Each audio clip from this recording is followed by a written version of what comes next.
அதிகமாக பேசப்படுகிறது. அரசாங்கம் வீட்டுக்கு போக போகிறது என்று எதிர்கட்சிகளுக்கு என்ற வாழ்த்துக்களை தெரிவிக்கிறேன்.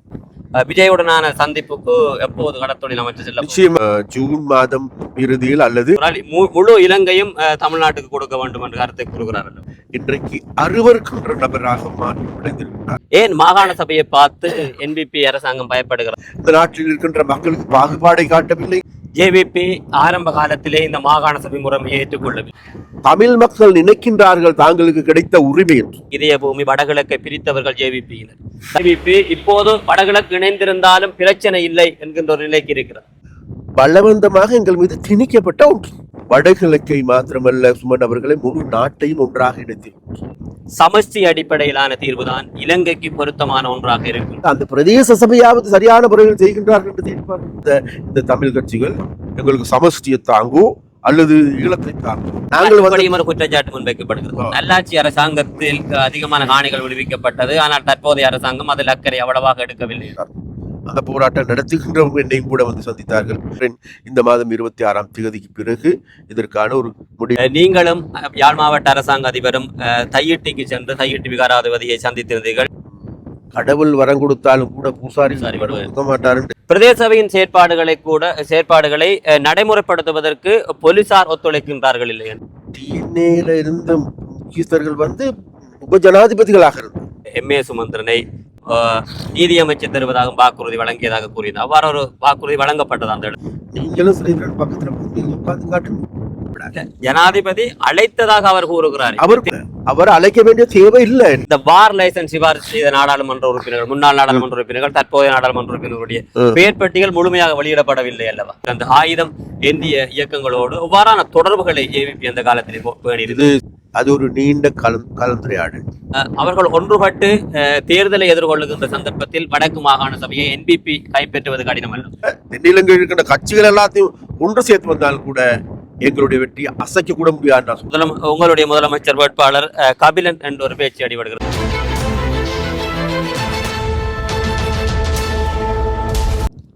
வணக்கம், நான் எஸ்டி சுமன். இன்றைய தினமும் ஒரு அரசியல் பிரமுகருடனான ஒரு கலந்துரையாடலுக்காக இந்த இடத்துக்கு வருகை தந்திருக்கின்றோம். இன்றைய தினம் தேசிய மக்கள் சக்தியினுடைய அமைச்சராக இருக்கின்ற கடற்றொழில் அமைச்சராக இருக்கிற ராமலிங்கம் சந்திரசேகரரை சந்தித்து தற்போது நாட்டில் இடம்பெறுகின்ற விடயங்கள் தொடர்பாக கலந்துரையாடப் போகின்றோம். வணக்கம் தோழர். வணக்கம் சுமன். நல்லா இருக்கு. நீங்கள் எப்படி சோமா? நல்லம். தற்போது வடகிழக்கை விடுத்து தென்னிலங்கையில் அதிகமாக பேசப்படுகிறது. அரசாங்கம் வீட்டுக்கு போக போகிறது என்று கருத்துக்கள் போகிறது அல்லவா? அரசாங்கத்தை வீட்டுக்கு அனுப்புறதுக்கு ஆக வேண்டி தயாராக இருக்கின்ற எதிர்கட்சிகளுக்கு என்ற வாழ்த்துக்களை தெரிவிக்கிறேன். முதல்ல அரசாங்கத்தை நீங்கள்லாம் வெளியூர் அனுப்புறதுக்கு முதல்ல தாங்களுடைய கட்சியை அல்லது பாதுகாத்து கொள்றதுக்கு அல்லது எதிர்கட்சிகளை பலமாக்கி கொள்வதற்கு அல்லது எதிர்கட்சியில் இருக்கின்ற ஒற்றுமையை கட்டி எழுப்புவதற்கு எதிர்கட்சியில் வருகின்ற தாங்களுடைய ஆதரவாளர்களை பாதுகாத்துக் கொள்வதற்கு எதுவான நடவடிக்கை எடுத்தால் இதை விட ரொம்ப நல்லா இருக்கும்னு நினைக்கிறேன். கேட்டால் இவர்கள் இன்று நேற்றல்ல, நமக்கு எல்லாருக்குமே தெரியும், உங்களுக்கு தெரியும் நினைக்கின்றேன். கோட்டாபே ராஜபக்ச அவர்கள் நாட்டை விட்டு ஓடியதன் பிறகு அந்த நேரத்தில் இந்த சஜித்தெல்லாம் எந்த நேரத்தில் தனக்கு ஆட்சி அதிகாரம் கிடைக்கும் என்று எல்லாம் என்ன கோட் சுட்டெல்லாம் அணிந்து கொண்டு ரெடி ஆகி கொண்டு இருந்தவர்கள் அன்னைக்கு கிடைக்கல. அதன் பிறகு சொன்னார்கள் ஏதாவது ஜனாதிபதி தேர்தலில் தங்களுக்கு கிடைக்க போகுதுன்னு சொன்னார்கள். அதுலேயும் கிடைக்க இல்லை. ஜனாதிபதி தேர்தல் வந்ததன் பிறகு சொன்னார்கள் ஜனாதிபதி தேர்தலில் அனுரகுமார் சாநாயக் அவர்கள் வந்து ஒரு அனுபவம் இல்லாதவர்கள், பரிச்சயம் இல்லாதவர்கள், புதிய ஆக்கள், அதனால வேண்டி நீண்ட நாளைக்கு இதெல்லாம் ஓடாது, ஆகவே நாங்கள் மறுபடியும் ஆட்சி அதுக்கு வர போகிறோம்னு சொன்னாங்க. கடந்த 2024ஆம் ஆண்டை சொன்னார்கள் டிசம்பர் மாதம் வர போகிறோம், ஜனவரி மாதம் வர போகிறோம், இந்த வருஷம் ஜூலையில் வர போகிறோம். இதுதான் இவர்களுடைய பேச்சாக இருக்குது. அதனால வேண்டி அந்த எதிர்கட்சிகளுடைய கூற்றுகள் சம்பந்தமாக நாங்க அலட்டி கொள்றது இல்லை. நாங்க எங்களுடைய பயணம் ஆட்சியில் எந்த தடங்களும் இல்லாமல் தொடர்ந்து ஆட்சி முடியும் என்று நான் நினைக்கின்றேன். இந்த ஆட்சி தேசிய மக்கள் சக்தியினுடைய ஆட்சி என்பது யாராலையும் அசைக்க முடியாத ஆட்சி. நான் நினைக்கின்றேன் எதிர்வரும் காலங்கள் இந்த நாட்டில் இருக்கின்ற மக்கள், முழு நாட்டு மக்களுமே எந்த ஒரு கட்சியும் தேர்ந்தெடுக்க போறது இல்லை தேசிய மக்கள் சக்தியை தவிர. அதனால தேசிய மக்கள் சக்தியை பலப்படுத்துவதற்கு, தேசிய மக்கள் சக்தி மக்கள் மத்தியில் செல்வதற்கு, தேசிய மக்கள் சக்தி அரசாங்கத்தின் மூலமாக மக்களுடைய நடவடிக்கைகள் எடுப்பதற்கு நாங்கள் வலுவான இயக்கமாக மாற்றமடைஞ்சிருக்கிறோம். அதனால வேண்டி தேசிய மக்கள் சக்தி யாராலையும் அசைக்க முடியாது. தற்போது சூழ்நிலையிலே அதிகமாக பேசப்படுகின்ற விடயம் தமிழ்நாட்டில் ஒரு மிக பெரும் ஆட்சி மாற்றம் ஒன்று இடம்பெறுகிறது. விஜய் முதல்வராக இருக்கின்றார். விஜய் தேர்தல் பிரச்சார காலங்களில் கூறிய விடயம் கச்சதீவை மீட்பதற்கு மத்திய அரசுக்கு அழுத்தம் கொடுக்க வேண்டும் என்கின்ற கருத்துக்களை தொடர்ச்சியாக முன்வைத்திருந்தார். அதே போன்று மீனவர்களுடைய பிரச்சனை தொடர்பாகவும் அதிகமாக பேசியிருந்தார். விஜயுடனான சந்திப்புக்கு எப்போது கடத்தொழில் அமைச்சர் செல்ல? நிச்சயமாக முதலாவது விஜய் ஒரு நல்ல நடிகர், நாங்கள்லாம் பார்த்து ரசித்த ஒரு நடிகர். இன்றைக்கு முதலமைச்சராக வந்திருக்கின்றார். அதனால வேண்டி முதலமைச்சராக இருக்கின்ற விஜய் எங்களுடைய வாழ்த்துக்கள். அதே போன்று எங்களுக்கு எல்லோருக்குமே தெரியும், இந்த கச்சத்தீவு பிரச்சனை எடுத்துக்கொண்டால் இன்றைக்கு நேற்றல்ல, இது இந்திய தமிழ்நாட்டு வரலாறு முழுவதுமே தேர்தல் காலகட்டங்களில் அவங்க வைக்கின்ற சுலோகம். அப்ப அந்த சுலோகத்தை வைத்து கொண்டு தான் அவர்களுக்கு கம்பீரமாக பேசுகின்ற தொனியில பேசுகின்றவர்களாக இருந்தார்கள். அப்ப அதனால வேண்டி இப்ப இன்றைக்கு நன்றாக தெரியும், ஆட்சி பீடத்துக்கு வந்ததன் பிறகு விஜய் அவர்களுக்கு கூட தெரியும், முதல்ல சொன்னவர்கள் இந்த நாட்டில் அதாவது தாங்கள் எல்லா நடவடிக்கையும் எடுக்க போகின்றோம் என்று கூறியவர்கள் இன்றைக்கு ஜெய்சங்கர் அவர்களுக்கு கடிதம் மூலமாக அறிவித்திருக்கின்றார்கள். இந்த இலங்கையில் இருக்கின்ற இந்திய மீனவர்கள் கைது செய்யப்படுகின்றார்கள், அவர்களை விடுதலை செய்வதற்கான நடவடிக்கைகள் எடுக்கும்படி இன்றைக்கு மத்திய அரசாங்கத்திடம் கேட்கின்றார்கள். அதனால வேண்டி நாங்கள் ஒரு விடயத்தை சொல்லுகின்றோம், அதாவது கச்சத்தீவு பிரச்சனை என்பது தமிழ்நாட்டுக்கும் இலங்கைக்குமான பிரச்சனை கிடையாது. அது இலங்கையினுடைய இறைமையுள்ள தேசத்தினுடைய பிரச்சனை. அப்ப அந்த பிரச்சனையை, அதாவது அந்த தீவை நாங்க யாருக்குமே விட்டு கொடுப்பதற்கு தயார் இல்லை. அது எல்லாருக்கும் தெரியும், விஜய் அவர்களுக்கும் கூட தெரியும். இருந்த போதிலும் கூட நான் நினைக்கின்ற ஜூன் மாதம் இறுதியில் அல்லது ஜூலை மாதம் வாக்கில் நாங்கள் விஜய் அவர்களை சந்திப்பதற்கு நாங்கள் தீர்மானித்திருக்கின்றோம். அதன் பொழுது நிச்சயமாக இந்த கடல் தொழிலாளர்கள் முகம் கொடுக்கின்ற பிரச்சனை தொடர்பாக பேசுவோம். இது இவ்வாறு இருக்கின்ற போது பாராளுமன்றத்திலே யாழ்ப்பாணத்தை சேர்ந்த ஒரு எம்பி கூறுகிறார், கச்சதீவை மாத்திரமல்ல யாழ்ப்பாணத்தை மட்டக்களப்பையும் கொடுப்போம். அண்மையில் பாராளுமன்றத்தில் மீண்டும் கூறுகிறார், முழு இலங்கையும் தமிழ்நாட்டுக்கு கொடுக்க வேண்டும் என்ற கருத்தை கூறுகிறார். நான் இந்த இடத்தில் நான் அதற்கான பதிலை சொல்ல போவதில்லை என்று கேட்டால், இன்றைக்கு அவருடைய பழக்கம், அவருடைய பேச்சுக்கள், அவருடைய செயல்பாடுகளை முழு யாழ்ப்பாண மக்களுமே கேட்டு இன்றைக்கு அருவருக்கின்ற நபராக மாற்றமடைந்திருக்கிறார்கள். அதனால் அதாவது அவர்களுக்கு வாக்களித்த மக்கள் கூட இன்றைக்கு தலை குனிந்திருக்கின்றார்கள் என்ற அந்த அளவுக்கு உண்மையிலேயே யாழ்ப்பாணத்தினுடைய அந்த பெருமைகளை, அந்த கௌரவத்தை இன்றைக்கு சீர்குலைக்கின்ற நபராக மாறி இருக்கிறார். அதனால் அவருடைய பேச்சுக்கள் பெருசாக நாங்கள் பொருட்படுத்துவதில்லை. சுமன் அவர்கள், உங்களுடைய ஏவிபி கட்சியினுடைய பொதுச் செயலாளர் யாழ்ப்பாணத்தில் வைத்து கூறியிருந்தார், இந்த வருடம் மாகாண சபை தேர்தல் நடைபெற மாட்டாது என்று. ஏன் மாகாண சபையை பார்த்து என்பிபி அரசாங்கம் பயப்படுகிறதா? பயம் கிடையாது, பயம் கிடையாது. உங்களுக்கு எல்லோருக்குமே தெரியும், நாங்கள் ஆட்சி பீடத்துக்கு வருவதற்கு முதல் ரணில் விக்ரமசிங்கே அவர்கள் ஆட்சியில் இருக்கின்ற பொழுது தேர்தலும் கிடையாது, தேர்தல் நடத்துவதற்கு காசு கிடையாது, காசு இருந்தால் தேர்தலும் கிடையாது என்று பகிரங்கமாக பாராளுமன்றத்தில் கூறியவர். அதாவது உள்ளூராட்சி சபையில் தேர்தலை பின்பற்றிருந்தார். அப்ப அப்படியாப்பட்ட நேரத்தில் நாங்கள் இன்றைக்கு உள்ளூராட்சி சபை தேர்தல் நடாத்தினோம், பொது தேர்தல் நடாத்தினோம், ஜனாதிபதி தேர்தல் நடத்தினோம். சரியும். அப்ப அதே போன்று உங்களுக்கு எல்லாருக்குமே தெரியும், அதாவது நாங்கள் இந்த நாட்டினுடைய அச்சதிகாரத்தை கைப்பற்றுகின்ற போது இலங்கை என்பது வாங்கிய கடனை திருப்பி செலுத்த முடியாத வங்குரோத்து அடைந்த நாடு என உத்தியோகபூர்வமாக அறிவிக்கப்பட்டிருந்த நாடு அவர்கள், சுமன் அவர்களே. அப்ப அதனால் நாங்கள் இன்றைக்கு அந்த முதலாவது வேலையாக நாங்கள் இன்றைக்கு எங்களுடைய பொருளாதாரத்தை கட்டியெழுப்பினோம். அந்த பொருளாதாரத்தை கட்டியெழுப்பிய அடுத்த மட்டமாக எங்களுக்கு எல்லோருக்குமே தெரியும், நீங்களும் நாங்களும் யாருமே எதிர்பார்க்காத தித்வா புயலின் காரணமாக முழு நாடுமே ஒரு ஸ்தம்பித நிலைக்கு வந்திருந்தது. முழு நாட்டில் எந்த அளவு பாதிப்பு என்றால், நான் நினைக்கின்ற 4.2 பில்லியன் டாலர், $4,200 மில்லியன் டாலர் எங்களுடைய இந்த இந்த இந்த அதாவது இந்த நித்வா புயலின் காரணமாக ஏற்பட்ட நஷ்டம், ஏற்பட்ட பொருளாதார பாதிப்பு. இதை விட எங்களுக்கு தெரியும், சுனாமியில் கூட எங்களுக்கு $1 பில்லியன் தான் எங்களுக்கு பாதிப்பு ஏற்பட்டது. அப்ப அவ்வாறான பாதிப்பு ஏற்பட்டிருக்கின்றது ஒரு உண்மை. அது ஒரு பக்கம். அதே நேரத்தில் இன்றைக்கு நமக்கு எல்லோருக்குமே தெரியும், அந்த நிலைமைகள் மீண்டெழுகின்ற போது இன்றைக்கு நாங்கள் பெறுவாத ஒரு யுத்தத்துக்கு நாங்கள் பிப்ரவரி மாசத்தில் எடுத்துக்கொண்டால் நாங்கள் எண்ணெய் இறக்குமதிக்காக எங்களுக்கான செலவு $98 மில்லியன். $98 மில்லியன். இன்றைக்கு நீங்க தேடி பாருங்க, 502 மில்லியன் இன்றைக்கு தேவைப்படுது. நான் கேட்கின்றேன் என்னென்றால், இன்றைக்கு நாடு ஒரு அனர்த்தம் சவாலுக்குள்ளாகி இருக்கு. அப்ப இந்த சவாலான நேரத்தில் நாங்கள் சொல்றோம், நாங்கள் ஜனநாயக ரீதியான ஒடுக்குமுறைக்குள்ளாக்கவில்லை, இந்த நாட்டில் இருக்கின்ற மக்களுக்கு பாகுபாடை காட்டவில்லை, மாகாண சபை இல்லை என்று கூறிக்கொண்டு மக்களுடைய செயற்பாடுகளை முன்னெடுக்காமல் இல்லை, எல்லாவற்றையும் முன்னெடுக்கின்ற அதே நேரத்தில் இந்த நேரத்தில் நாங்கள் தேர்தல் நடத்துவதற்கு இருந்தோம், தேர்தலுக்காக நிதி ஒதுக்கீடு செய்திருந்தோம்.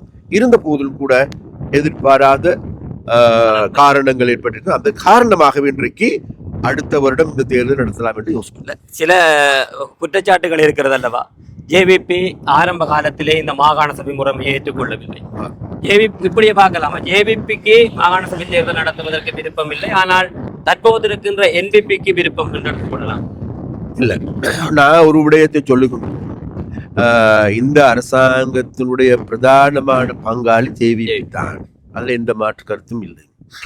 அதே நேரத்தில் நாங்கள் தான் சொல்லுகின்றோம், நாங்கள் தான் எல்லா மேடைகளிலும் கதைத்திருக்கிறோம், இந்த நாட்டில் மாகாண சபையை விரும்பினாலும் விரும்பாவிட்டாலும், ஏற்றுக்கொண்டாலும் ஏற்றுக்கொள்ளாவிட்டாலும் கூட தமிழ் மக்கள் நினைக்கின்றார்கள் தாங்களுக்கு கிடைத்த உரிமை என்று. அதனால் தமிழ் மக்கள் நினைப்பார்களாக இருந்தால் அந்த உரிமை மீது நாங்கள் கை வைக்க போவதில்லை. அதனால் தேர்தலை நடாத்துவோம். தேர்தல் நடத்துவதற்கு இன்றைக்கு சட்ட சிக்கல் ஒரு பக்கம் இருக்கின்றது.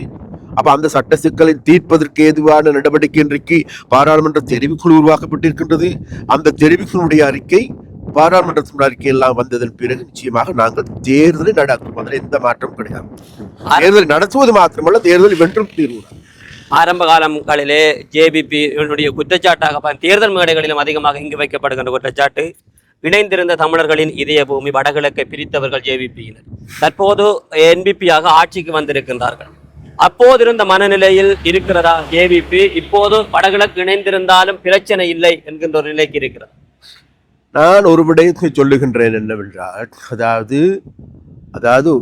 அன்றைக்கு 1987ஆம் ஆண்டு உங்களிடம் கேட்டோ, என்னிடம் கேட்டோ, தமிழ் மக்களிடம் கேட்டோ அல்லது பாராளுமன்றத்தில் கேட்டா இந்த மாகாண சபை கொண்டு வரப்பட்டது கிடையாது.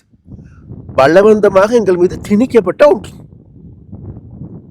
அது மாத்திரமல்ல, வடகிழக்கு இணைக்கப்பட்டதன் பிறகு சொன்னார்கள், ஒரு வருடத்துக்கு பிறகு இதற்கான சர்வஜன வாக்கெடுப்பு நடாத்தி அதன் பிறகு மக்களுடைய விருப்புக்கு ஏற்ப இடம்பெறும்.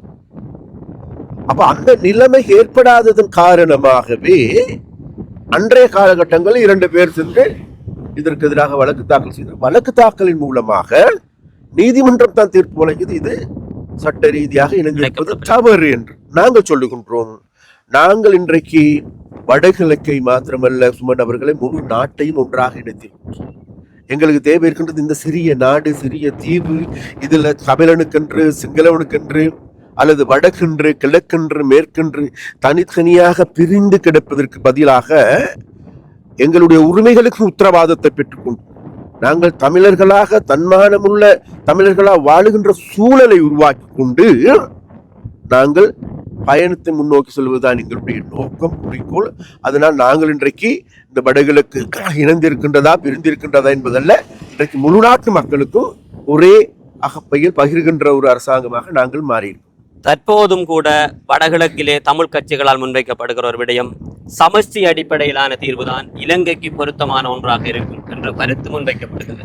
அப்படி சமஷ்டி அடிப்படையிலான தீர்வு ஒன்று முன்வைப்பதற்கு என்ன தடையாக இருக்கிறது? நான் சொல்லுகின்றேன் என்றால், அதாவது சமஷ்டி என்றாலும் சரி, ஒற்றையாட்சி என்றாலும் சரி, மக்கள் கையில் அதிகாரம் போகும். இப்ப நாங்க கேட்கின்றோம் இதற்கு முன்னர் எங்களுக்கெல்லாம் அதாவது இந்த நாட்டில் மாகாண சபை எங்களுக்கும் கிடைத்தது. ஒரு முறை மாகாண சபையை நாங்கள் ஆட்சி. அப்ப அந்த மாகாண சபையின் மூலமாக குறைந்தபட்சம் எங்களுடைய பிரச்சனைகளையாவது வெளிக்கொண்டு வந்திருக்கின்றமா என்று தேடி பார்க்கின்ற பொழுது இல்லை. மறுபுறம் இன்றைக்கு உங்களுக்கு வடகிழக்கில் இருக்கின்ற கூடுதலான உள்ளூராட்சி சபைகள் எல்லாமே எங்கட கையில தான் இருக்கு. எங்கட இதுல தமிழ் கட்சிகள் சரியா?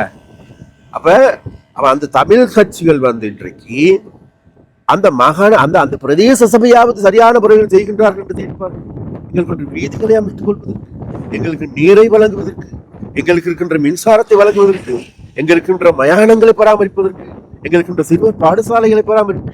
அதாவது முதல்ல நாங்க நாளைக்கு இதைவிட பெரிய ஒரு மாகாணத்தை அல்லது பெரிய ஒரு நிர்வாகத்தை பெறுகின்ற பொழுது இன்றைக்கு எங்களுக்கு வழங்கி இருக்கின்ற இந்த சிறிய நிர்வாகத்தை சிறப்பட செய்து காட்ட வேண்டும். ஆனால் அவ்வாறான ஒரு நிலைமையில் இல்லாத இந்த தமிழ் கட்சிகள் எங்களுக்கு சமஷ்டியை தாங்கும் அல்லது ஈழத்தை தாங்கும் என்கின்ற கூற்றுக்கள் இவர் வரலாறு முழுவதும் செய்து கொண்டு வருகிறார். ஆனால் நாங்கள் ஒரு விடை சொல்லுகின்றோம் என்னவென்றால், நாங்கள் இன்றைக்கு அதாவது இங்க சாதாரண மக்கள் கையில் இவர்கள் கேட்கின்றார்கள், எங்களுக்கு அதிகாரத்தை தாருங்கள், மக்களுக்கு அதிகாரத்தை தாருங்கள் என்று கேட்கவில்லை. நாங்கள் இன்றைக்கு மக்கள் கையில் அதிகாரத்தை கொடுப்பதற்கான நடவடிக்கைகள் ஒன்றாகத்தான் இன்றைக்கு சமூக சக்தி அல்லது பிரஜா சக்தி வேலை திட்டத்தை முன்னெடுக்கும். அப்ப அதற்கூடாக நாங்கள் அந்த பிரஜா சக்தியை தான் வலுக்கட்டாயமாக திணிக்கப்படுகிறது. ஒன்று பிரதேச சபையின் அதிகாரங்கள் இதன் மூலம் பறிக்கப்படுகிறது என்று அனைத்து சபைகளிலும் வடகிழக்கில் இருக்கின்ற சபைகளிலும் தீர்மானம் நிறைவேற்றப்பட்டது உண்மை. அதாவது அந்த பிரஜா சக்தியினுடைய வேலை திட்டம் நாங்கள் சொல்லுவோம். உங்களுக்கும் தெரியும், எனக்கும் தெரியும். இன்னைக்கு இலங்கையில கூடுதலாக வறுமையின் கீழே வாடுகின்ற மாகாணம் எதுன்னு கேட்ட வெறும் வடகிழக்கு வடமாகாணம். வறுமைக்கூடிய பிரதேசம் மாவட்டம் என்கின்ற முல்லைத்தீவு அல்லது அப்ப இப்படியாப்பட்ட பிரச்சனைகளை நாங்க இருக்கோம். அப்ப இந்த நிலைமையிலிருந்து எங்களுடைய மீட்கணுமா இல்லையா ஒரு பக்கம். அது மாத்திரமல்ல, இன்றைக்கு போதைப் பொருள் காரணமாக எங்களுடைய மாகாணம் கூடுதலாக பாதிக்கப்படும். அதுக்கும் ஒரு காரணம் தான் அந்த வறுமை. கல்வியில பின்தங்கி இருக்கணும், அதுக்கும் ஒரு காரணம் தான் வறுமை. அப்ப அதனால வறுமையிலிருந்து மீட்கின்ற வேலை திட்டத்தை முன்னெடுக்க வேண்டும். அவ்வாறு முன்னெடுக்கின்ற போது நிச்சயமாக நாங்கள் நினைக்கின்றோம் இதைவிட ஆரோக்கியமான மக்கள் வருவார். அப்ப அந்த ஆரோக்கியமான மக்களிடம் நாங்கள் ஆரோக்கியமான ஆலோசனைகள் முன்வைக்கின்ற போது இந்த பிரஜாசக்தி நல்லமா இல்லையா, இது தேவையா இல்லையா என்பது தெரிகின்ற பொழுது அன்றைக்கு மக்கள் இதை விட நல்ல முடிவுகள் எடுப்பாங்க. அதனால் அதாவது இந்த பிரஜாசக்திக்கும் அல்லது இங்க இருக்கின்ற மக்கள் மத்தியில் இருக்கின்ற அதிகாரங்களோ அல்லது இன்றைக்கு இருக்கின்ற பிரதேசங்களுக்கு இருக்கின்ற அதிகாரங்களோ பறிப்பது எங்களுடைய நோக்கமே கிடையாது. தற்போது வலிகாமம் வடக்கில் இருக்கின்ற காணிகளை காணிகள் விடுவிக்கப்படாத மக்கள், காணிகளின் சொந்தக்காரர்கள் தொடர்ச்சியான 5வது வெள்ளிக்கிழமையும் நேற்றைய தினம் போராட்டத்திலே ஆரம்பித்திருந்தார்கள். எப்போது அவர்களுக்கான தீர்வு? நிச்சயமாக ஒரு விடயம் இருக்கின்றது. உங்களுக்கு தெரியும், நாங்கள் அதாவது இன்றைக்கு விஷயமாக 2019ஆம் ஆண்டுக்கு பிறகு பொதுவாகவே அதாவது கணிசமான காணிகள் விடுவிக்கப்பட்டிருக்கிறது. குற்றச்சாட்டு முன்வைக்கப்படுகிறது. நல்லாட்சி அரசாங்கத்தில் அதிகமான காணிகள் விடுவிக்கப்பட்டது, ஆனால் தற்போதைய அரசாங்கம் அதில் அக்கறை அவ்வளவாக எடுக்கவில்லை. இல்ல, அதான் 2019ஆம் ஆண்டுக்கு பிறகு கணிசமான காணிகள் விடுவிக்கப்பட்டது. அப்ப அந்த விடுவிக்கப்பட்டதன் பிறகு நமக்கு தெரியும் இன்றைக்கு அந்த விடுவிக்கப்பட்ட காணிகள் என்ன நடக்குது என்று நீங்க கண்ணால போய் பார்க்கலாம் ஒரு பக்கம்.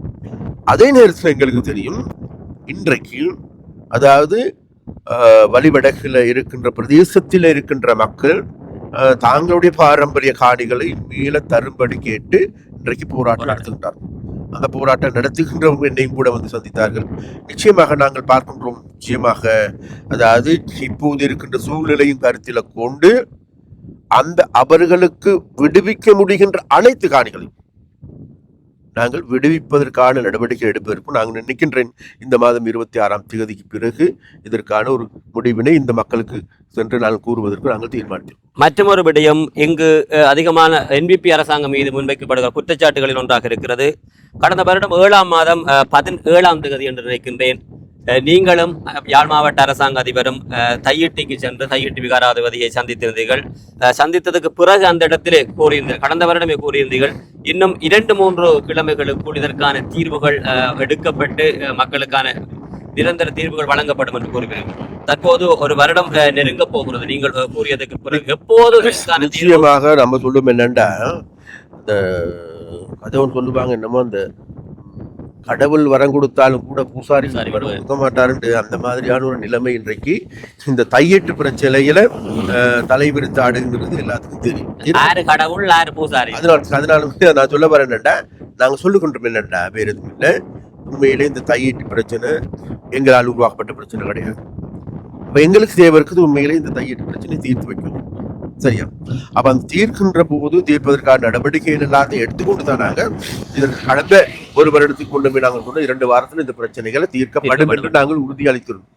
இருந்த போதிலும் கூட அதன் பிறகு நாங்கள் இது சம்பந்தமாக ஒரு டிஸ்கஷனுக்கு சென்று, அப்ப அந்த டிஸ்கஷன் மூலமாக இதை தீர்ப்பதற்கு இறுதிக்கட்ட நடவடிக்கை வருகின்ற பொழுது அங்க இருக்கின்ற அந்த நில உரிமையாளர்கள் விஷயமாக 2 பேர் இதற்கு எதிரான கருத்துக்களை சொன்னதன் காரணமாக அது தற்காலிகமா நிறுத்தப்பட்டது. ஆனால் நாங்கள் மறுபடியும் நாங்கள் முடிவெடுத்திருக்கிறோம். வேண்கட்ட அங்க இருக்கின்ற ஏனையவர்கள் சொல்லுகின்றார்கள் எங்களிடம், எங்களுடைய காணிகள் எங்களுக்கு விட்டு தாருங்கள். அதனால நாங்கள் பேசிக்கிறதுல நாளைக்கு விடுவிச்சு முடிஞ்சாலும் நல்லதுதான், சரியா? ஆனாலும் அப்படி அல்ல, ஒரு அரசாங்கத்தின் செயற்பாடு இருக்குது. அப்ப அந்த செயற்பாட்டின் கீழே நாங்க வெகு கூடிய சீக்கிரத்தில் அந்த காணிகளை கொடுக்கிறோம். அண்மையில் இறுதியாக இடம்பெற்ற பிரதேச சபையில் அமர்விலே ஒரு தீர்மானம் நிறைவேற்றுகிறார்கள். பிரதேச சபையின் செயற்பாடுகளை நடைமுறைப்படுத்துவதற்கு போலீசார் ஒத்துழைக்கின்றார்கள் இல்லை என்று. இதில் அரசாங்கம் தலையிட்டு கேட்கிறேன், இந்த தையீட்டு வியாரை அமைக்கின்ற பிரதேச சபை எங்க இருந்தது? இந்த பிரதேச சபையை பிரதிநிதித்துவம் செய்கின்ற அரசியல் கட்சி எங்க இருந்தார்? அன்றைய காலகட்டத்தில் டிஎன்ஏ என்பது 2019 அணியுடைய ஆட்சியில டிஎன்ஏல இருந்த முக்கியஸ்தர்கள் உபஜனாதிபதிகளாக இருந்தார். பாதுகாப்பு அமைச்சர்களாக இருந்தார். நான் சொல்ல வரேன், பாதுகாப்பு அமைச்சராக உத்தியோகபூர்வமாக இல்லை, சரியா?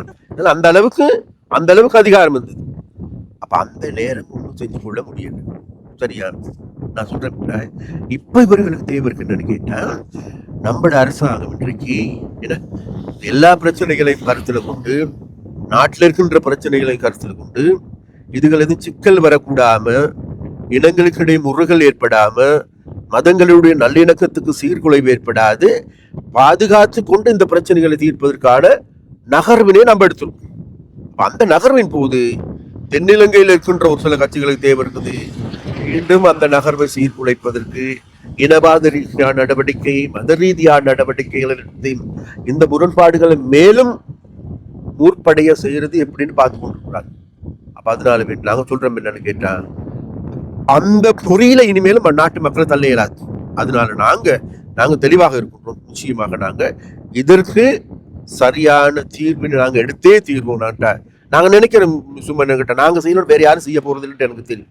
நான் தனிப்பட்ட ரீதியாக நான் சொல்றேன். இதுக்கு எவ்வளவு காலம் எடுக்கும் பிரச்சனைக்கு தீர்வு? சீக்கிரம் நாங்க இன்னும் 1 மாதத்துள்ளுக்கு நாங்க இந்த பிரச்சனையை தீர்க்கிறதுக்கான வழிவகுக்கிறோம். ஆட்சிக்கு வந்து ஒரு சில வாரங்களிலே நான் நிறைய இடங்களிலே பிரச்சார மேடைகளிலே உங்களுடைய பேச்சை அவதானித்திருக்கிறேன்.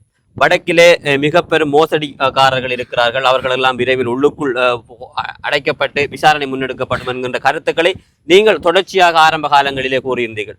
ஆனால் இதுவரைக்கும் அவ்வாறான ஒரு முழுமூச்சான முயற்சிகள் இடம்பெற்றதாக தெரியவில்லை. சரி, நீங்க சொல்றது உண்மையா இருக்கலாம். என்னண்டா, அதாவது இங்க இருக்கின்ற மக்களுக்கும் ஒரு எதிர்பார்ப்பு இருந்தது. தேசிய மக்கள் சக்தி ஆட்சிக்கு வந்ததன் பிறகு இந்த திருடர்கள், மோசடிக்காரர்கள், இந்த கந்து வெட்டிக்காரர்கள், கள்ளத்தனமாக காணி பிடித்தவர்கள் அனைவரையும் சட்டத்தை முன்னிறுத்தப்பட வேண்டும். அது எந்த மாற்றம் கருத்தும் இல்லை, சரியா? நமக்கு எல்லோருக்கும் தெரியும், எங்களை விட உங்களுக்கு எல்லாருக்கும் தெரியும். ஊடகவியலாளர் என்ற காரணத்தினால உண்மையிலே இங்க இருக்கின்ற இந்த கந்து வெட்டிக்காரர்களுடைய அராஜகம் என்னவென்று உங்களுக்கு தெரியும். காணிகளை அபகரித்து இருக்கின்றவர்களுடைய நிலைமை எப்படிங்கிறது உங்களுக்கு தெரியும். நிச்சயமாக இது தொடர்பாக ஒரு விடயம் இருக்கின்றது. நாங்க அவர்கள் கந்து வெட்டு ரீதியாக அராஜகம் நாங்க அரசாங்கம் என்று விட அவ்வாறான அராஜகம் செய்ய இயலாது. நாங்கள் ஜனநாயக ரீதியாக மக்களால் தெரிவிக்கின்றது.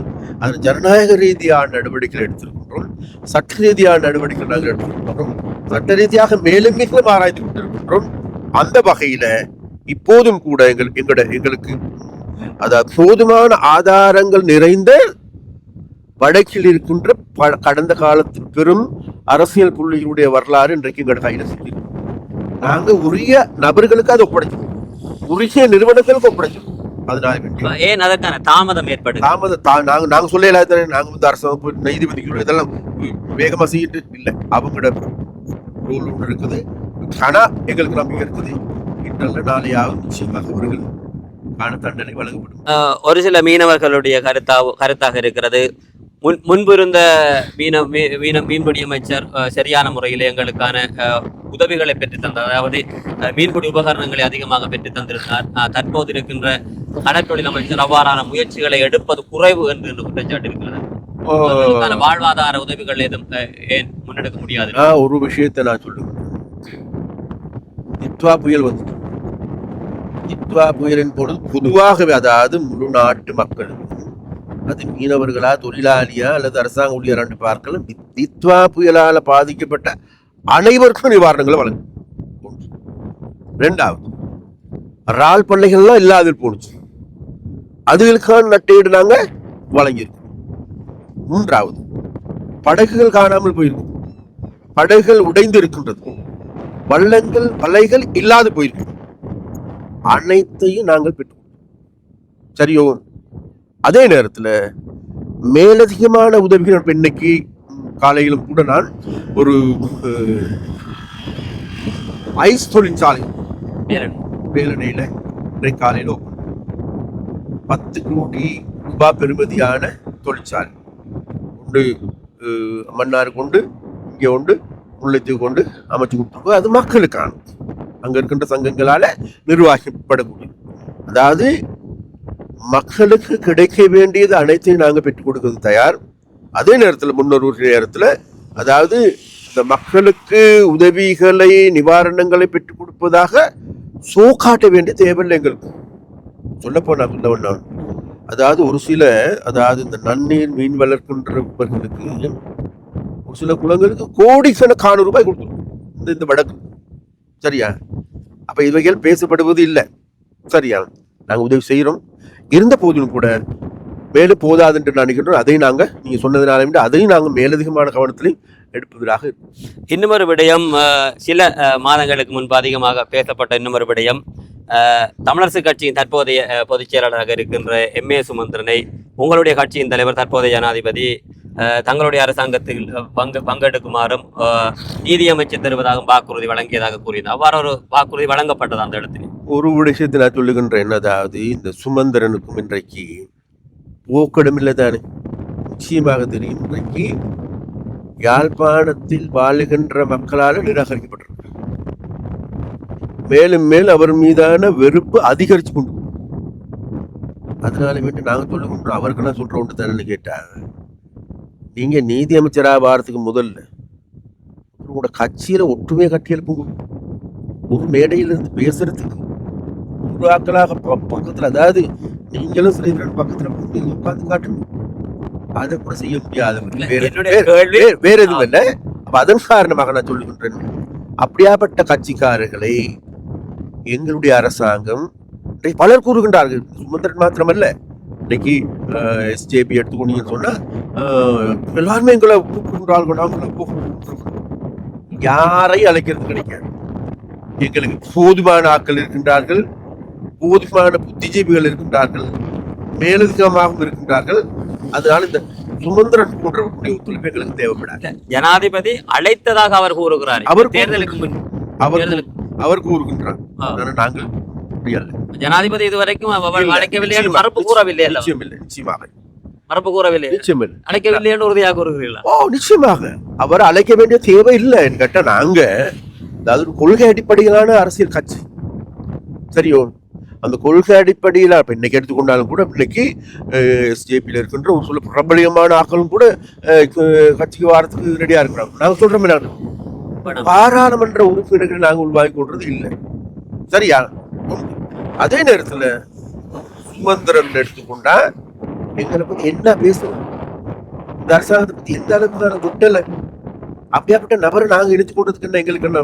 ஏன் ஏவிபியினுடைய மேதின கூட்டத்தில் கூட ஏனைய தமிழ் அரசியல்வாதிகள் புறக்கணித்திருந்த நேரத்திலும் அவர் உங்களோடு நடந்து வந்திருந்தார் அல்லவா?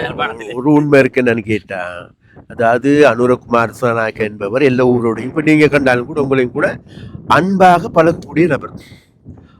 அவரோட மனசுல வந்து நீங்க தமிழா, சிங்களமா, எல்டிடியா, டிஎன்ஏவா அப்படியாப்பட்ட பார்வையே கிடையாது. அது அப்ப அவருடைய பழக்கம் அது. அது மாத்திரமல்ல, அவர் பாராளுமன்றத்தில் நடந்து கொண்ட முறைமைகள் எடுத்துக்கொண்டாலும் சரி, பாராளுமன்றத்தில் இருக்கின்ற குழு கூட்டங்கள்ல கருத்துக்களை முன்வைக்கிற சொன்னார், எல்லாவற்றுக்கும் சாதகமான கருத்துக்களை முன்வைக்கின்றனர். அதன் பால் தான் இன்றைக்கு விஷயமாக முழு நாட்டு மக்களும் அனுரகுமார் மீது ஈர்க்கப்பட்டிருக்கிறார். அவ்வாறான ஈர்ப்பின் தன்மையின் காரணமாக சுமந்திரன் அவர்கள் நாங்கள் ஏற்பாடு செய்த இந்த மேடை மே தினத்துக்கு காலையில வந்து எங்கட மேடையில வருகின்ற போது நீ மேடையில வரவேறான்னு சொல்லலுமே ஏறாது. வந்தாரு, போனாரு, அவரோட மேடைக்கு போனாரு. அது அப்படித்தான் நடந்துச்சே தவிர, அல்லது நாங்கள் இல்லாட்டி நீங்க சுமந்திரன் வாங்கோ, வந்து எங்களுடைய மேடையில் இருங்கோ, அதுதான் எங்களுக்கு அப்படியெல்லாம் கிடையாது. ஆரம்ப காலத்திலிருந்தே பேசி இன்னும் நிறைவேற்றப்படாது இருக்கிறது இந்த பார் லைசன்ஸ் சிபாரிசு செய்த நாடாளுமன்ற உறுப்பினர்கள், முன்னாள் நாடாளுமன்ற உறுப்பினர்கள், தற்போதைய நாடாளுமன்ற உறுப்பினர்களுடைய பெயர் பட்டியல் முழுமையாக வெளியிடப்படவில்லை அல்லவா? ஒரு உண்மை இருக்கு என்னண்டா, இந்த பார் பட்டியல் நான் சொல்ல அதாவது பார் பட்டியல் சம்பந்தமாக நான் ஒரு விடயத்தை சொல்லணும், சரியா? அப்ப இந்த பார் பட்டியல், பார் லைசன்ஸ் எடுக்கின்ற நபர்கள், எடுத்த நபர்கள் எல்லாமே எடுத்துக்கொண்டா நாங்க தங்களோட பேர்ல எடுக்கணும். சிபாரிசு கடிதம் கடிதம் வழங்கியிருக்கலாம், அல்லது சிபாரிசு ரீதியாக கால் பண்ணி சொல்லியிருக்கலாம், அல்லது நேரடியாக போயிட்டு சொல்லியிருக்கலாம். அப்படிதான் நடந்திருக்கலாம். அதான் உண்மை, சரியா? அதனால வேண்டி நாங்க இதுகளுக்கு எதிரான நடவடிக்கை எடுக்கணும், சரியா? மக்கள் மத்தியில கொண்டு வரணும். இருந்தாலும் நாங்கள் அது சம்பந்தமாக கூடுதலாக இது இந்த காலத்தில் ஆட்டிக்கொள்ள அதை விட பெரிய வேலைகள் இருக்குது. நாட்டு மக்கள் இன்றைக்கு பெரிய சவால்களை எதிர்கொண்டு இருக்கின்றோம். அப்போ அந்த சவால்களையும் கருத்தில் கொண்டு அதே நேரத்தில் நாங்கள் அதையும் கைவிடலை, அதாவது எதையும் கைவிடலை, நாங்கள் எந்த ஒரு வேலை திட்டத்தையும் கைவிடலை, தொடர்ந்து போகிறோம். என்ன எந்த நேரம் எப்படி பத்தும் சொல்ல இயலாது. ஜேவிபியினுடைய ஆரம்ப காலம் குறித்து ஓரிரு கேள்விகளை கேட்கலாம் நினைக்கின்றேன். ஜேவிபியினுடைய ஆயுத போராட்ட காலத்திலே வடக்கில் இருந்த வடகிழக்கில் இருந்த அப்போதைய எல்டிடியாக இருக்கலாம், டெலோ, இபிஆர்எல், ஈரோஸ் உள்ளிட்ட அந்த ஆயுதம் ஏந்திய இயக்கங்களோடு எவ்வாறான தொடர்புகளை ஜேவிபி அந்த காலத்திலே பேணியது? இது சம்பந்தமாக இன்னொரு நாளைக்கு பேசுவோம். எங்கடா அது நான் சொல்லவா? நீங்க வேணுமா இன்னொரு தொடர்பில் இருந்ததா? இல்ல, நான் சொல்லவா? அது ஒரு நீண்ட கலந்துரையாடல், அது மிகவும் சென்சிட்டிவாக பேச வேண்டிய விஷயம். நான் ரெடியா, நான் ஒரு டைம் கொடுத்தாரு. ஆரம்ப காலம் 65ஆம் ஆண்டு ஆரம்பித்த காலத்துல இருந்து நாங்க எப்படி நடந்து கொண்ட பிறகு ஆயுத போராட்டம் வடக்குல ஏற்பட்டதன் பிறகு அந்த ஆயுத போராட்ட குழுக்கள் சம்பந்தமாக எங்களுடைய நிலைப்பாடு இப்படி இருந்தது.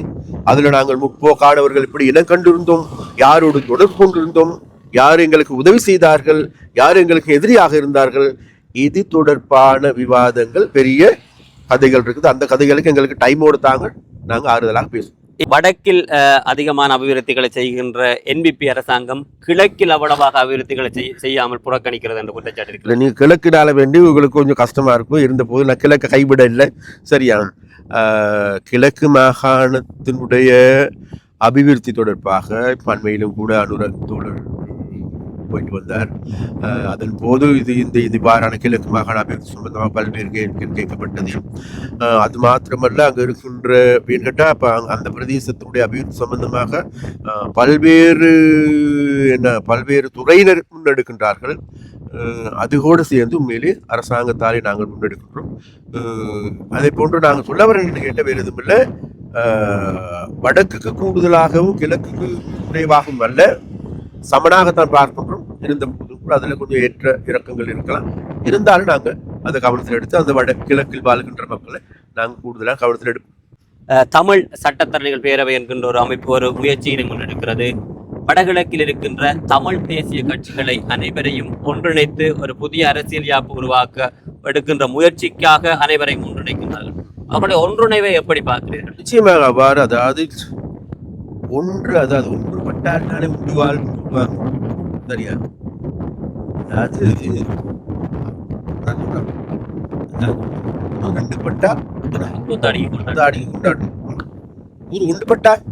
கொண்டாட்டம் இல்லைதான்.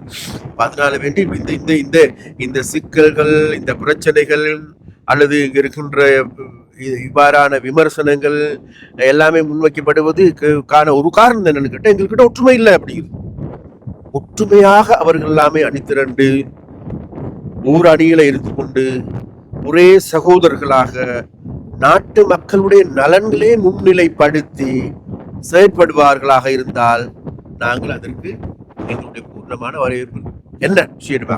இறுதியாக இந்த கேள்வியோடு முடிக்கலாம் என்று ஏன் இதனை கேட்டேன் என்றால் அவர்கள் ஒன்றுபட்டு தேர்தலை எதிர்கொள்ளுகின்ற சந்தர்ப்பத்தில் வடக்கு மாகாண சபையை என்பிபி கைப்பற்றுவது கடினம் அல்ல. நான் சொல்றேன், அதாவது இப்போ நாங்கள் சொல்றோம் என்னன்னா, அதாவது இங்க இருக்கின்ற மக்கள் எங்களை ஏற்றுக்கொள்ளவில்லை என்றால் அது அப்படிதான் நான் நினைக்கின்றேன். சரியா? எந்த சவால்கள் வந்தாலும் யார் ஒன்று கூடினாலும் வடமாகாண சபை தேர்தல் நடக்கின்ற போது என்பிபியினுடைய மாகாண சபையா இருக்குமே தவிர வேறு யார் கையிலும் போனல ஒன்று கூடியல்ல. எல்லாம் வேற வேற இதுகெல்லாம் சேர்த்து வந்தாலும் கூட தென்னிலங்கை இருக்கின்ற கட்சிகள் எல்லாத்தையும் ஒன்று சேர்த்து வந்தாலும் கூட எங்களுடைய வெற்றியை அசைக்க கூட முடியாது. நான் சொல்றேன் இந்த இடத்துல நான் மாகாண சபை உங்களுடைய முதலமைச்சர் வேட்பாளர் கபிலன் என்ற ஒரு பேச்சு அடிபடுகிறது. அப்ப இல்ல, அது சம்பந்தமாக இன்னும் நாங்கள் ஃபைனல் டிசிஷன் எடுக்க இல்லை. அவருடைய பேரும் இருக்கிறதா? நேரடி நேரம் வருகின்ற பொழுது நாங்கள் சொல்லுவோம். எங்களுடைய அழைப்பை ஏற்று இந்த காணொலிக்கு சம்மதித்து காணொலியினை வழங்கியதற்காக உங்களுக்கு நன்றியை தெரிவித்துக் கொள்கிறேன். நன்றி. உங்களுடைய செயற்பாடு நன்றாக தொடரட்டும் என்று வாழ்த்துக்கிறேன். இன்றைய தினம் கடற்றொழில் அமைச்சர் ராமலிங்கம் சந்திரசேகருடனான ஒரு சிறிய அளவிலான ஒரு நேர்காணலை முன்னெடுத்திருந்தோம். எதிர்வருகின்ற நாட்களில் இன்னும் ஒரு அரசியல் பிரதிநிதியோடு நேர்காணல் சந்திக்கும் வரை உங்களிடமிருந்து விடைபெற்றுக் கொள்ளும் நான் ST சுமன்.